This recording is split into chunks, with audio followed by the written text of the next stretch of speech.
I'll go ahead and call the meeting to order, and if you'll just turn off your electronics, please, I'd appreciate that.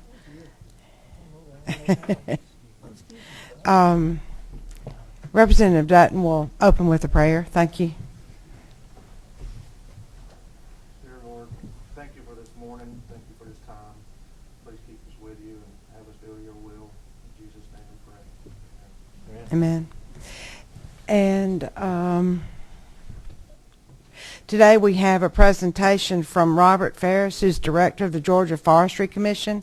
This is one of the divisions that has legislation that comes before our committee, and it is our largest industry, I believe, in the state, the silviculture. But I'll let Mr. Ferris, Commissioner Ferris, tell us about that. But in the beginning, Representative Nimmer, would you like to introduce Robert Ferris? All right. You're number 15? Okay. Yes, ma'am. How in depth can I go? Well, I want to see if he can turn red. That's good enough. That's our goal. You want him turning red. All right, till he turns red. No, I appreciate that. I count that an honor and a pleasure to introduce Director Ferris. As most folks know, I'm involved with the timber business, and I think as a state, very fortunate to have him sitting at the helm of what directs the largest industry in the state, and something that impacts every home represented. So, Director Ferris, we appreciate it, and committee, I know we're glad to have him this morning, and thank you. We'll go ahead and turn the program over to you, and let me be sure I get the correct mic. Okay, if you'll just test it for a second. Okay, can you hear me all right? Yeah, we can. Okay, thank you. All right. Thank you, Madam Chair and Committee, for inviting us here this morning to update you on the Georgia Forestry Commission and our activities. I also have with me today our new fire chief. As of the 1st of February, Mr. Frank Sorrells is our new fire chief, and he's going to be speaking with you, updating you some on the fire activity. Frank brings a world of experience with him into this position. He's been with the Forestry Commission for 19 years. Started at the ground level as a firefighter ranger, moved up to chief ranger, and then district manager for Satilla District, and is now our protection chief. And also I have Lauren Newsom Bush with us, our public affairs forester. We were asked to provide an overview of this past year's fire season and what's going on currently with fire activity. And I want to take the opportunity to just give you a brief overview of the Forestry Commission, some of the things we do and the status of where we're at. And then I'll turn it over to Frank and let him get down into the finer details of what's happening from a fire standpoint. The mission and vision of the Georgia Forestry Commission is to ensure that Georgia maintains healthy, sustainable forests, providing that clean air, clean water, and abundant forest products, not only for today, but for generations to come. We serve several functions as mandated by code. We have a forest protection program, which is far and away the biggest part of our organization, about 80% of it. Forest management program, a tree improvement and a nursery operations program, providing high quality, genetically improved seedlings to Georgia landowners. That pays for itself, operates totally off of receipts, the nursery and the tree improvement program. Forest utilization and marketing program, trying to develop our traditional industries and bring in new forest industries into the state. A community forestry program where we work with towns and cities to enhance our urban forest, and a conservation education program. By any measure you care to use, which we've heard a couple times already this morning, forestry is really important to Georgia.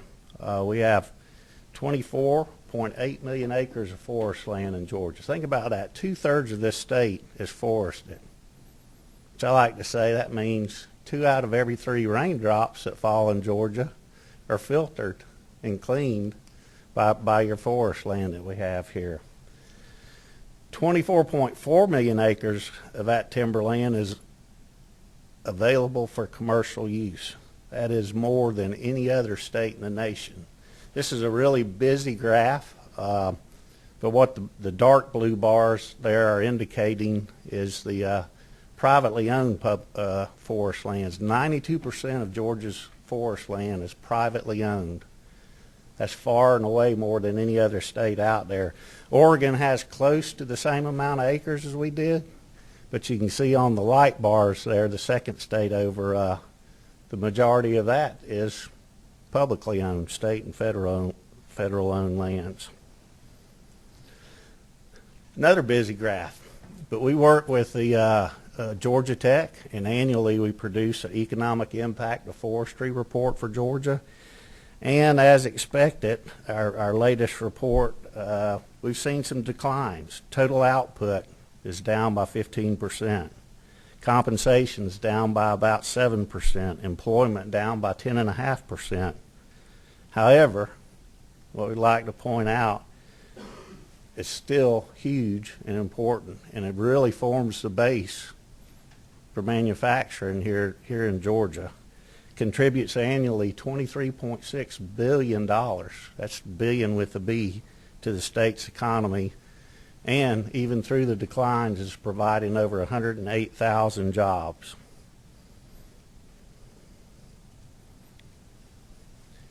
Another huge value of our forest is the ecological values. We've said for years that our forest land protects our soils, provides clean air, clean water. Last year, the Forest Foundation worked with a number of partners through the University of Georgia Cornell School of Natural Resources. Took 3 years to dig into what are the real values of our forests there, and came up with a huge value, $37 billion in ecological services that our private forest lands give to Georgia citizens. Touch real briefly on the status of the budget of the Forestry Commission. We're currently operating with 38% fewer real dollars than we had over a decade ago. We're operating with 93 fewer state-funded positions than we had at the start of 2009. We've expanded span of control with our personnel throughout the state, cut back on supervisors, put more Indians on the ground and fewer chiefs. We've closed 16 of our fire control offices, closed and disposed of those. We've gone from 12 districts down to 10 districts to currently we're at 6 districts managing the state. We've eliminated a number of services and have changed our service delivery to deal with the current and future economic climate. Mentioned we've eliminated a number of services. This list is really long, but I just threw some of them up there that y'all might be familiar with. Conservation use, scuba management plans, timber marking, American Tree Farm certifications, environmental impact statements, Tree City certifications. We've stopped fabricating front mount pumpers for our rural fire departments. We've stopped providing fire engine pump tests for our rural fire departments. We also have stopped doing rural fire department ISO compliance inspections. We virtually closed down 3 of our educational forests, terminated those employees. We've cut back tremendously on our outreach and education programs, eliminating our mobile forest classroom. We don't do individual classroom presentations anymore. We require that there be 100 or more students before we'll commit a ranger to doing those programs. Same on parades, fairs, and exhibits. Unless those are sponsored externally, we don't have the resources to provide those services any further. We've made a number of operational changes.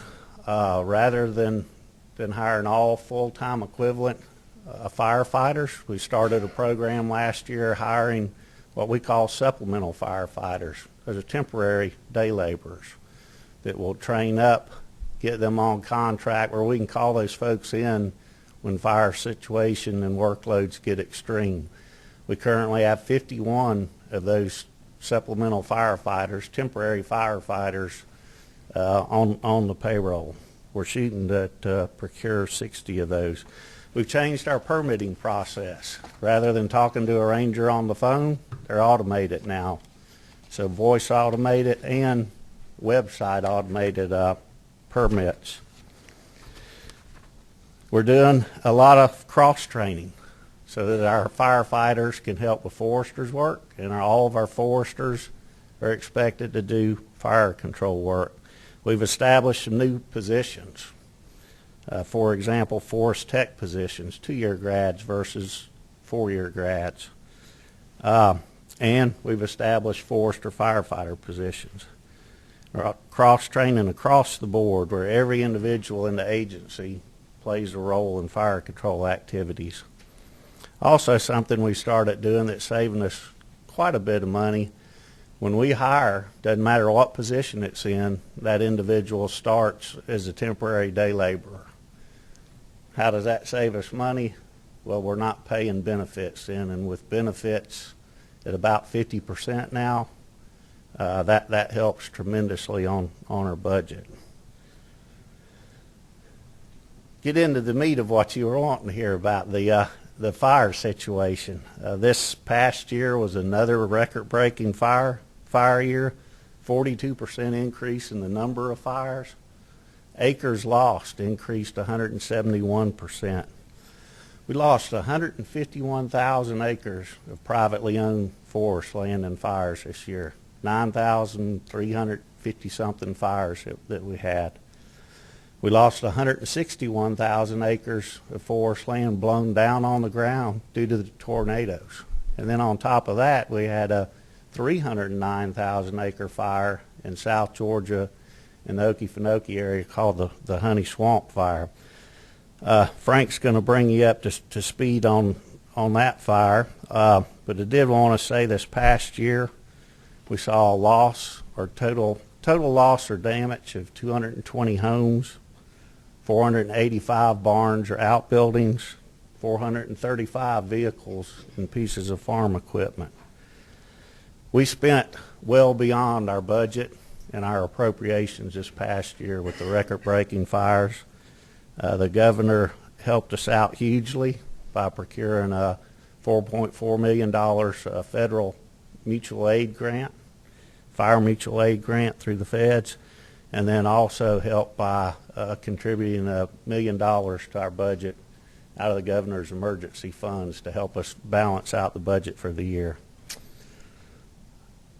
With that, I think I'll turn it over to you, Frank, to bring us up to date on the current fire activity. Thank you, Robert. Appreciate the opportunity to be here. Look forward to being your fire chief for the state of Georgia. And I did want to take a few minutes. My presentation is going to be a lot visual, so you'll have to pay attention to that screen a little bit. But what I would want to do is kind of compare 2011 fire season to what we see is going to be happening this coming 2012 season. Our normal fire season usually starts late February, continues into March, April, May. That's what we call our spring fire season. So I'm going to kind of focus on those time frames a little bit for you. But the first slide I want to show you what's going to happen here is, wrong way. Pay attention to the data in the top right corner. This is hopefully everybody's familiar with a drought monitor map. This is a situation where they put information together. A lot of scientists get together and they start comparing situations all over the nation, and they come together. But if you'll notice in the top right corner, this particular map is functioning through basically the months of 2011. Pay attention. Red means dry. Dark red or maroon is exceptionally dry. So as you see, as we're moving into the spring, late spring, on into the summer months, the state of Georgia in 2011 was very dry, and the drought was very embedded with us at that time. Remember, this is last year. Let me show you 2012 now. Pay attention to the top right corner again. This is by the week. Start back in November. Again, red being dry, extremely dry, and maroon or dark red being exceptionally dry. As you can see, just compare what you're seeing, what you just saw with 2011 to what we see coming in 2012. This will carry us up to about February the 14th, a couple weeks ago, latest data we got available. But you can see that the drought conditions are very similar to what we experienced in 2011. Again, this is the state of Georgia. This particular map was of June 21st, 2011. You can see the red and dark red of the time at that time in Georgia. Basically, the whole state was in a drought situation. Here we are, the February 14th, 2012, this year.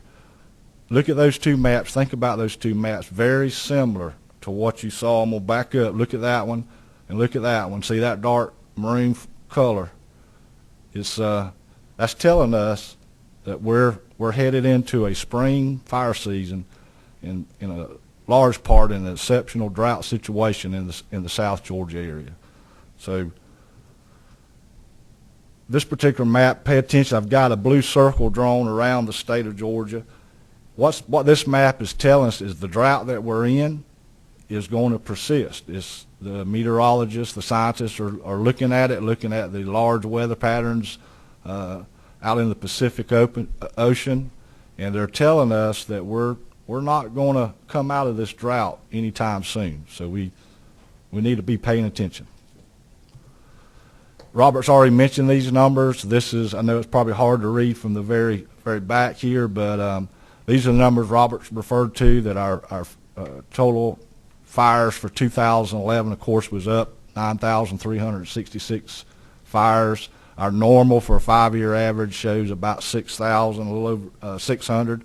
And then, of course, the acres burned 151,000 plus for 2011, which is 177% above our normal 5-year average.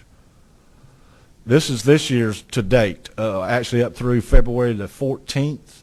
The month of February is highlighted because not all the reports have been entered into our fire report data system, so we're still counting numbers there. We are actually down right now in those numbers, but don't let that fool you. Those 5-year average numbers include the years of 2007, which was a historic year for wildfires in Georgia, and also 2011. So we're just now entering into our normal fire season, and we're within 15% of our 5-year average, considering those years, severe years of 2007, 2011.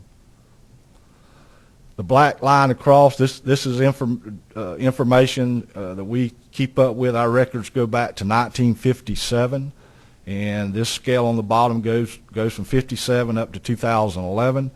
The black horizontal bar is our normal number of fires, and you can see that in the middle there, in the 70s and 80s, we had quite a few fires in the state of Georgia. 2011, we kind of broke normal there, and we think that was the big part, even though we were as dry as we were in 2011, but due to our fire prevention efforts that we had ongoing at the time, also our ability to monitor and regulate our burning permit systems, actually reduced the number of fires that we could have had. This is the screen that shows acres burned in the state of Georgia. Again, from 1957 through 2011. Again, the horizontal black line is the normal for the period on an average, and you can see 2007 year, which was the historical most acres burned in the state of Georgia since records have been started being kept in 1957, and then again in 2011, 151,000 plus acres burned in the state. Another indicator, another index that we use, some scientific information, is called the Palmer Drought Index, and it has a different approach of trying to predict and measure drought. It's a long-term index that kind of gives us some kind of idea how long we may or have been into a drought situation. The lowest Palmer Drought Index ever measured was a negative 5.74. Remember, should explain this, 0 being a normal year, normal rainfall in the state, and then a negative number represents a drought situation. So if you go to a negative 2, you're in a moderate drought. -4 is a more severe drought, and so forth and so on. So lowest ever recorded in the state was 5.74 in 1932. In 2007, again, that historical year that we were in, it burnt more acres in the state of Georgia than any other time recorded, was a -2.79. The Palmer Index in 2011 was -3.4, and then as it's measured today, I looked this up actually last Monday, and it's a -4.74. So that's an indicator saying we are actually drier right now in our state, in the southeast part of the state, than we have been in 2007 and 2011. So the light has come on. This is historical data. We looked at the top 25 days since 1957 with the most acres burned on any one given day. 4 of those days occurred in the spring fire season of 2011. Let's drill it in a little bit to the southeast Georgia area. If you'll note in that black box, those are the number and the fires that occurred and the acres burned, individual fires that occurred in the southeast Georgia area. As you can see, the numerous fires, over 500 acres last year in that southeast Georgia area. Again, drilling it down further, again, that 151,000 plus acres burned in the state, 103,000 plus of those acres burned in the southeast Georgia region area. That's over 2/3 of the acres burned in the state, burned in that blue area that you see down there. The Honey Prairie fire in the Okefenokee Swamp, everyone should probably understands that the Okefenokee lies within that southeast Georgia area. The majority of the land is owned by the federal government through a Fish and Wildlife Refuge. The whole swamp is about 400,000 acres. The Honey Prairie fire started on April 16, 2011. So far, has burned 309,199 acres. And I say so far because it's actually still burning today. We actually ran infrared on it early Monday morning, I believe it was, or Tuesday morning, and we were actually still detecting hot spots within the swamp in that burned area. So it's still burning, because of that, we have a lot of concern for this coming fire season. About 100,000 acres of that swamp that has not burned, and because of the private land that surrounds the swamp, we'll be heavily engaged as that fire, if the fire begins to build again. Do you see a problem coming? We do. You probably ask, well, what are we doing about it? Well, what we've done, we've deployed a couple fire prevention teams. The cheapest, the easiest fires to put out are those that have not even started yet. So we've deployed 2 fire prevention teams, one in the southeast Georgia area. They're working down there now, and also up in the northwest part of the state in the tornado damaged areas that Robert mentioned. We've got a fire prevention team that's moved in there. Actually, today was their first delegated day to begin work. And what they're doing, they're just raising awareness to the locals there, trying to get information out about Firewise and how people can better protect their homes from wildfires, looking at at situations that could cause fires, and mostly with open type burning. So we're just trying to educate people, let them know what they might expect if fires do begin to burn in their areas. We also are making plans. Even now, yesterday was in a planning meeting with some of our landowners around the state to be able to raise their awareness, look at what we've done in the past and previous events, wildfire events, and start to get ready for it. What we think is going to be a 2012 season that could, again, mirror some of the previous years that we've experienced. We also have held series of after-action reviews. These are reviews by groups of individuals that were engaged and participated in some of the large fire events we had. And what we did there was we looked at what went well, what didn't go so well, and what we need to do to make improvements. We come out with about 40-plus action items from those after-action reviews, and we've already begun to take action on some of those things that we have identified and start moving forward with implementing some of those strategies. So as we move forward here in the next few weeks, we'll again start to implement some of those action items and try to get ahead of the curve, so to speak, before the fires actually do begin. Robert, at that point, I'll turn it back to you. We'd just like to open it up to questions. I guess the whole point of this presentation is just kind of a heads up to everybody out there that if these conditions persist, as the meteorologists and climatologists are projecting them to, we will see explosive, destructive wildfires this spring and this summer.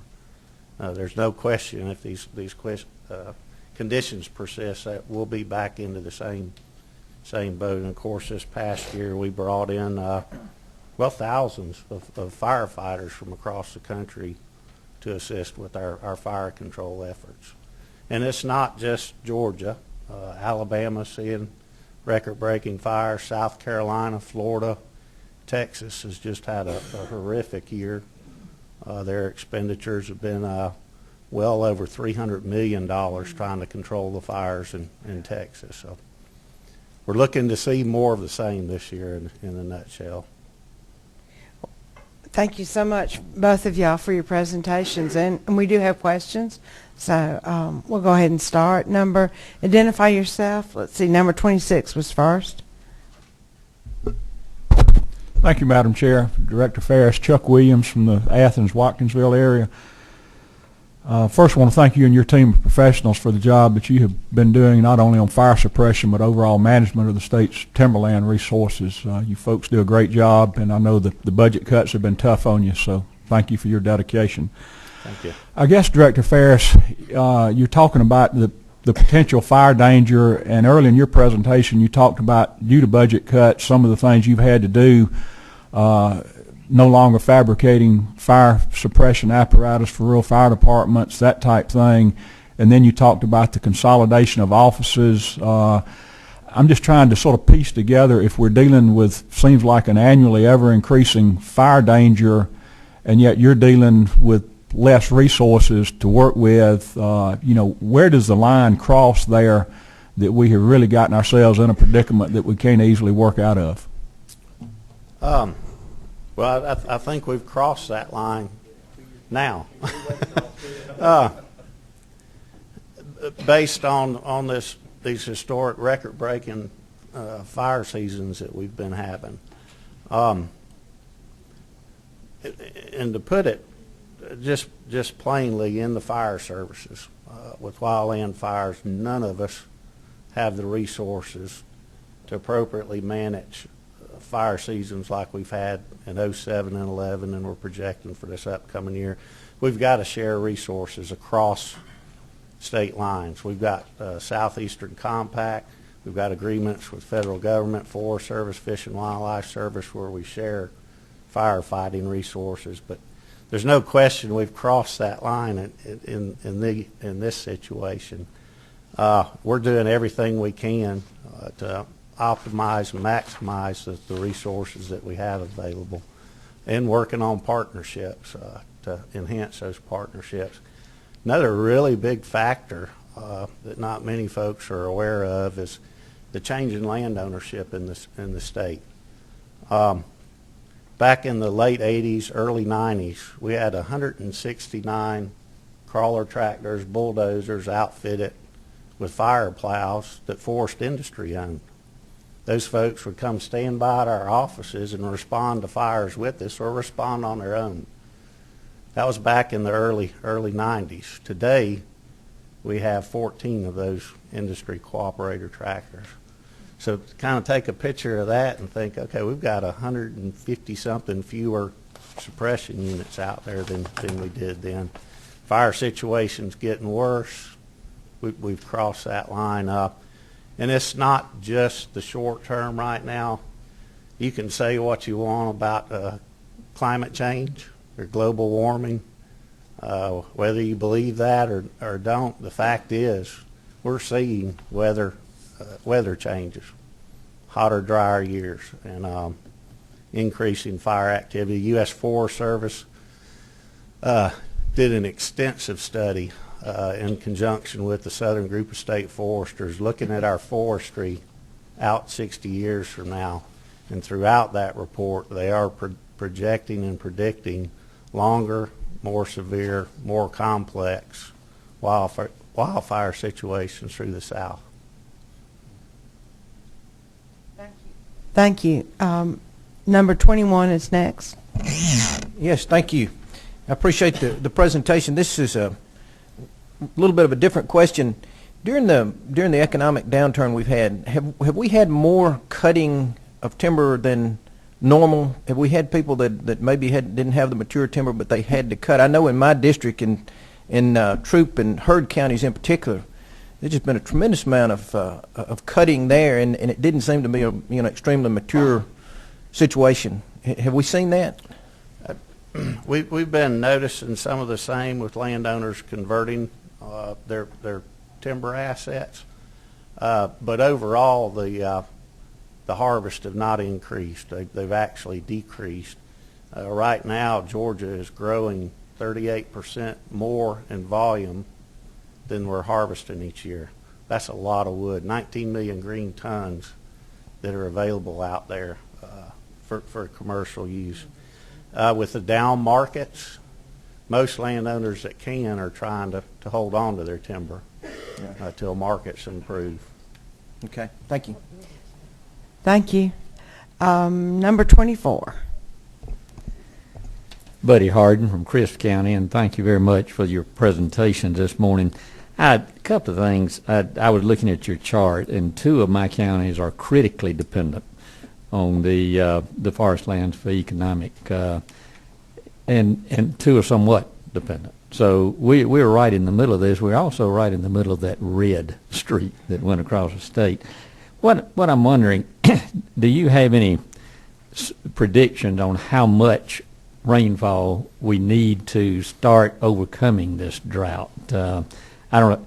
I hadn't checked the Farmer's Almanac lately, so that's really hard to say. There's a pretty big difference between ag and forestry concerns with drought situations. We had a horrendous season in 07, and then in 08 we didn't have a lot of rain, but the timing of it, every time fire danger would kick up, we'd get a half an inch and keep fire situation down. So that can help to a degree. In South Georgia there, with the extreme and exceptional drought situation, we talk about a rain with a name is what it's going to take to get us out of that situation, a tropical storm. Same type of thing that caused our flooding in '94. Yes, sir. Yeah, and just another question would be, last weekend we did get about 3 inches of rain. First we've had in a long time. Will that help put a damper on some of the problem, or is that just a little bit in this whole picture? That's far from getting us out of the hole, and it will help for a little bit. But as we get into March and April, when we have those dry cold fronts come through, the winds kick up, humidities drop down, that 3 inches is gone in a hurry. Yeah, I noticed it didn't help the ponds very much, but I would like to, one more thing is to commend your local firefighters and foresters there in our area. They do a great job, and as has been said before, the resources have been reduced, but they're making the very best of what they've got. Thank you very much. I appreciate that. We've got a lot of folks committed to what they do out there. While I'm going, the next number will be 17, but I wanted to just announce to our committee on March the 5th, we will have Forestry Day at the Capitol, and we're going to recognize some of these people we're commending, so thank you. Number 17. Thank you, Madam Chair. And thank you so much for coming this morning and giving us this report. In fact, all 10 years I served as a county commissioner, we had folks that came from the Georgia Forestry Commission and always gave us some really great information. I'm from House District 158, and we do have a lot of forest and farmland, so the fires are, of great concern to us. But in addition to that, what I found interesting this morning was the information you gave us about the drought that we're in, and that the prediction that we are more than likely to continue in that drought, and it's going to cause our river flow levels to get even more dangerously low. So that's going to, the information you gave this morning is a piece of information I can use on another situation in my district with discharges that are going into our river, and I don't know that our river can support it with the prediction that we're facing now. We're going to see some real challenges on quite a few fronts, particularly below the fall line. Another good example of the difficulty is this morning Frank was talking about, we've got about 200 helicopter dip sites throughout the Okefenokee Swamp and on private lands around the swamp there, and a large number of those dip sites are empty. So it's going to make it hard to access water to assist with putting the fires out. Same holds true with river flows where you can't get in to fill up your engines. One other question. The Palmer Index at 0, that's like normal precipitation, or it's not, that indicates no drought. Is that right? That's correct. At a 0%. Okay. Thank you. Thank you. Number 15. Thank you, Madam Chair. Chad Nimmer, Pierce County. He actually addressed what I was going to ask him to bring up when Representative Williams had asked his question. It was about the reduction of number of cooperative tractors in the state of Georgia. I think that's just a critical and pivotal point that everybody needs to really write down on a sheet of paper and take back home with them and understand. When you don't have machinery and men, you can't stop or work or prevent anything. And you had touched on it when he brought it up. And the other thing I'd like, if you could expound on a little bit, is as landowners change and mindsets of land management changes, a lot of investment groups buy properties and different things, and they're not as intense or as hands-on. Not that we're against investment groups buying properties in forest and cutting and selling their timber, but when you have a disconnect from a personal landowner going out there on their properties on a daily basis, there's a tendency not to manage that land as well, and creates a problem when you guys have an incident call, from what I've seen on the ground. And those are all things that, from an encouragement standpoint, I think as citizens of Georgia, we need to take ownership in this 2/3 of a forest in the state that we ride by and recreate on and enjoy making a living on for some of us, and help educate people. And because we've obviously cut you guys back to where we got to take personal responsibility in some of it and help educate the state on making sure they keep things clean and be careful when they're burning a brush pile. A lot of things start, and one of the misconceptions I've had people ask me about are a lot of the forest fires a result of controlled burning, and most of the time it's not. And so we've got to help educate the folks who actually don't work in the forest; they just see it and do that. But the number of bulldozers is astronomically low from where it needs to be, from where it used to be. So we've got to change that. And I appreciate y'all. Thank you for what you do. Appreciate those comments. Now we'll expound just a little bit farther on these record-breaking fires we're seeing across the South. They don't fight fire in the Northeast or out west the way we do here in the South. We use heavy equipment, bulldozers with fire plows on them. We got into a situation this year where there were no more bulldozers out there, no more heavy equipment. With all the states, southern states, screaming for more help, we got to the point that all of the heavy equipment, the big bulldozers across the nation, were occupied. So that expounded on our fire situation this year. And if I may, Madam Chair, and another point, just to realize the economic downturn in the country, how it affects a forest fire when a large earth moving contractor shuts down. And let's say I know one mining company, Southern Forestry Services, changed their business and shut their business down. And in the 07 fires, 06, 07, they were a big cooperative player with helping to fight fire around the Okefenokee Swamp. And in the 11 fires, their 10 or 12 bulldozers were not available. They were gone. And that's just one company's example. So as these companies shut down, there's not even a private contractor to call and draw from. I mean, they're just not around. And and I know I can have a tendency to get on my soapbox on this subject a little bit, but it's real where I live. When ash and smoke are filling your house and your yard, it makes you think about it pretty regular. So, we need to make a more conscious effort. Everybody up here is in a position in your districts and back home to make an impression on folks, and we need to take that platform that we've been given and help educate the folks on this very serious matter. So, thank you. Thank you. Thank you. I want to point out as well that although you don't think you're impacted, a lot of our citizens travel a lot, and the smoke is a very serious concern for traffic on the roads. Number 14 is next. Thank you, Madam Chairman. Robert, I just want to echo what everybody said. Y'all do a tremendous job with what you have. And, I want to echo, too, that, your employees, our employees, they don't just knock off at 5 o'clock. I mean, they there till the fire is over with. They stay with it. And, I mean, they dedicated. And we got some great employees over this great state. My question is, do you see an increase, or do you have any kind of idea of any of these fires starting by arson? Arson. Yes, sir. Following the 07 fires, or during the 07 fires, our arson rate was 17% as far as the number of our fires.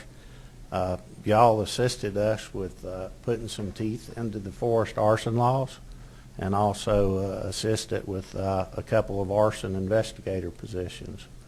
And we've seen a significant drop now in arson started fires. I'm trying to remember the number of cases we brought forward this past year. Do one of y'all remember? But basically, I know in the previous years we gone from 0 cases being carried to court to well over 100 cases with those 2 arson positions that y'all have provided us. So we're making strong efforts on that front to reduce arson. And one little follow-up question, Madam Chair. Do we have any kind of record of how many fires started from the highway? I mean, I've been by several fires where, we known that they started from somebody flipping a cigarette out or a spark off of a chain or exhaust. Yes, sir. We have all of our fire records. Determinations are made, and we have fire by cause. Again, I do not remember the numbers of roads started, but when we get in these extreme drought situations, it doesn't take much. I know one of our larger fires, 20,000 acre fire in the Satilla district this past year, started from a motor grader, simply dragging a grader blade along the asphalt, and spark started a fire that turned into 20,000 acres lost. Thank you. Number 26, and then we have one more after that. Thank you, Madam Chair. Director Ferris, I know we've talked several times this morning, touched on the issue of the changing composition, if you will, of the timberland ownership in the state, with some of the big owners divesting property.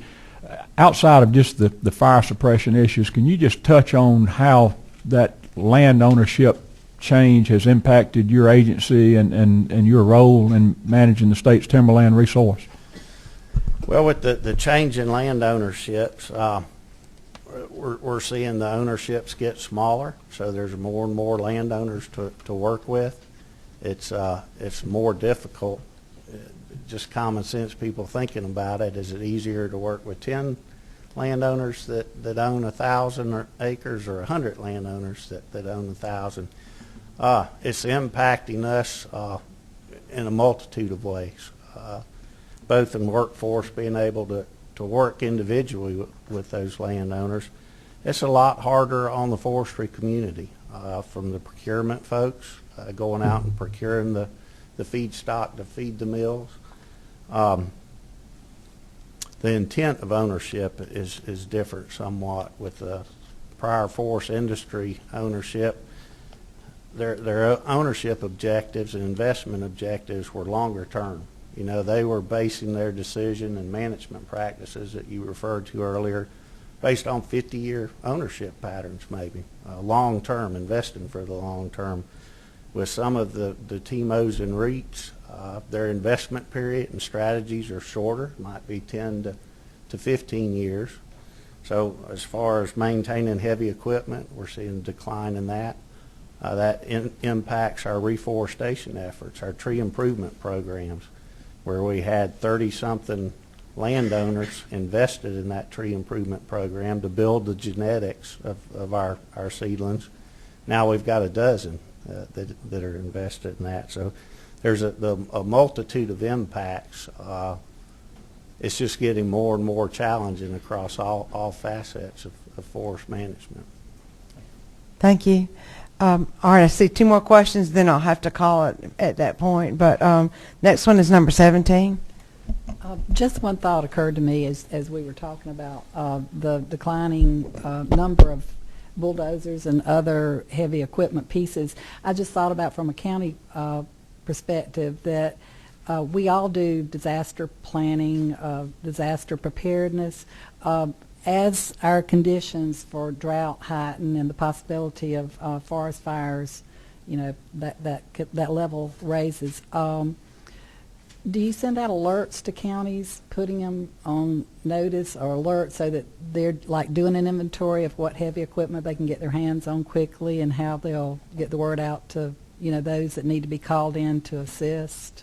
Absolutely. We work closely with our county partners out there. And Frank mentioned the fire prevention teams that are going about. They're working with those county emergency responders to develop plans and make sure they've got plans and make sure the public is aware of evacuation procedures, carrying emergency kits with them and what's needed to get equipment in. A lot of our developed areas, you can't get a fire engine in there. So what are the plans and how do you manage that? And Georgia Forestry Commission has what we call an instant management team that's all response, all hazards. It's the only certified instant management team, type 2 team in the state. So we work very closely with the counties, with GEMA, with State Patrol, and other cooperators on that. So, thank you. Thank you. And our last question is number 15. Thank you, Madam Chair. Just a comment to make, and we talk about loss and the amount of forest land that's lost during a fire and the structures, whether it be a home or a barn or vehicles and bulldozers. But I was educated on one point this past year that everybody needs to remember, and I thought about it when Representative Anderson made his comment about how much everybody appreciates the efforts, and you guys don't go home at 5 o'clock. It's 24/7 every day of the year, ready to go to work for Georgia. And I was at a fire briefing during the fires just to hear what was going on, and the safety coordinator that morning made a comment, said, wildland fire protection is the most dangerous job, the deadliest job when on an incident. And I believe it was only about 10 or 11 days later we lost 2 firefighters on the Honey Prairie Complex fire. And that was a sobering reminder to me just how quick a wind shift, the turn of land, the change in topography, anything that can shift is life-threatening. So when these men and women go out there, they're not just protecting the trees and the houses. They're literally laying their life on the line for each other and for the 2/3 of the land that's forested. So of this state. So anyway, just bringing attention to the danger level of what you guys do and the department does and the cooperators. So from that, that's something when you start dealing with human lives. We can rebuild homes and buy another car, and we can replant trees at the end of the day, but when that life's gone, it's gone. And so, you guys are literally laying your life on the line, and I just, that's another point that we need to educate folks on. So thank you again. Appreciate those comments. Thank you. Thank you, Representative.